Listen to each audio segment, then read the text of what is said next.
Saudara-saudari yang dikasihi Tuhan, berkah dalam.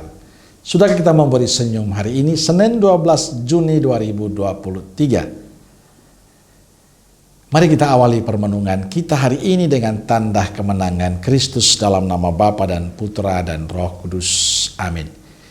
Permenungan kita diambil dari Injil Matius bab 5 ayat 1 sampai 12.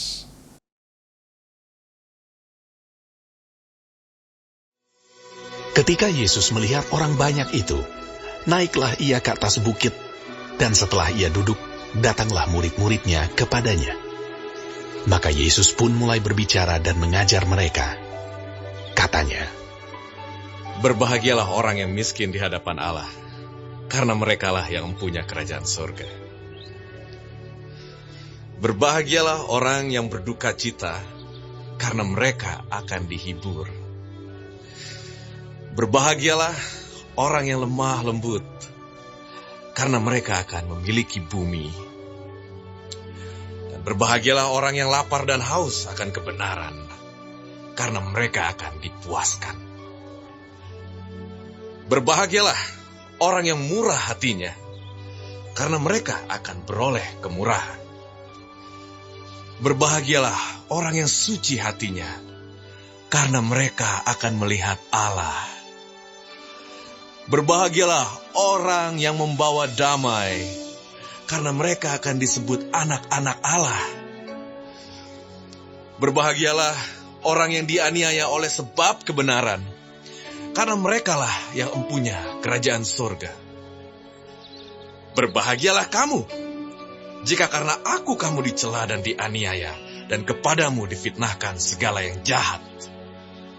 Bersukacita dan bergembiralah, karena upahmu besar di sorga." Saudaraku yang dikasihi Tuhan, dalam Injil hari ini Yesus menyampaikan sabda bahagia. Ia mengajar pada semua orang dan para muridnya tentang siapa yang berbahagia. Menurut Yesus, yang berbahagia adalah mereka yang miskin secara rohani, karena mereka memiliki kerajaan Allah. Allah yang akan senantiasa memerintah dan memelihara hidupnya. Yang berbahagia adalah mereka yang sangat berduka atas dosa-dosanya, karena mereka akan mendapatkan penghiburan dan pengampun dari Tuhan berupa anugerah pengampunan baginya. Yang berbahagia adalah mereka yang lemah lembut. Mereka memiliki kerendahan dan kelembutan hati seperti Yesus. Kelak mereka akan memiliki bahkan memerintah bersama-sama Yesus atas bumi yang baru. Mereka yang kelaparan dan haus akan kebenaran. Mereka akan mencari dan menemukan Allah sebagai satu-satunya sumber kebenaran yang sanggup memuaskannya. Yang berbahagia adalah mereka yang murah hati. Mereka berjiwa pengampunan dan belas kasihan kepada orang yang menderita. Kepadanya Allah akan menyatakan kemurahannya yang berlimpah-limpah.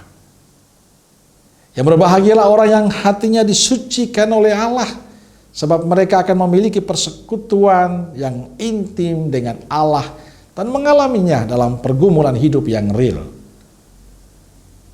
Yang berbahagialah mereka yang berdamai dengan sesama dan membawa orang lain berdamai dengan Allah.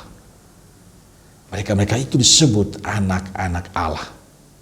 Orang yang mengambil bagian dalam kehidupan Yesus dan para nabinya. Mereka berani menanggung celah, aniaya dan fitnah. Dan Tuhan tentu tahu untuk memberikan upah yang sepadan baginya di surga. Saudaraku yang dikasihi Tuhan, sabda bahagia Yesus bertentangan dengan apa yang manusia pikirkan. Bagi manusia, bahagia itu adalah orang yang punya uang. Orang yang memiliki harta berlimpah. Secara duniawi dia terpenuhi. Dia memiliki segalanya, sehingga dia mampu melakukan apa saja. Kebahagiaan karena dia memiliki kuasa, memiliki kedudukan. Tapi ingat, itu menurut manusia. Tapi sabda bahagia Yesus hari ini sungguh berbeda. Yesus mengatakan kebahagiaan sejati bukan masalah fisik atau materi, melainkan rohani. Dan sumber kebahagiaan sejati adalah berasal dari Tuhan. Dunia mungkin menawarkan kebahagiaan, namun sifatnya sementara dan terbatas. Menjadi orang yang bahagia itu perlu mawas diri dan selalu mengevaluasi diri. Apa dan siapa yang kita kejar dalam dunia ini? Yang kekal adalah harta rohani.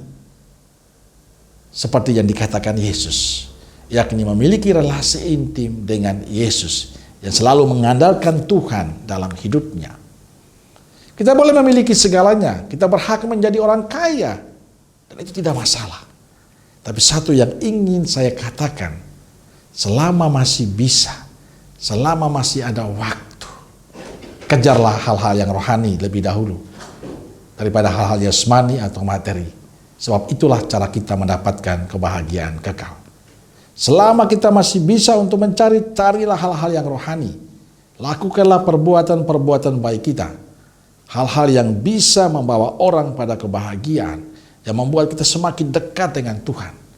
Itulah yang perlu kita kejar dalam kehidupan kita. Sehingga suatu saat nanti kita boleh mengalami kebahagiaan bersama Kristus. Amin. Semoga Allah yang Maha Kasih memberkati saudaraku sekalian, Bapa, Putra, dan Roh Kudus. Amin. Roh Kudus Nazaret, doakanlah kami. Amin. Berkah dalam.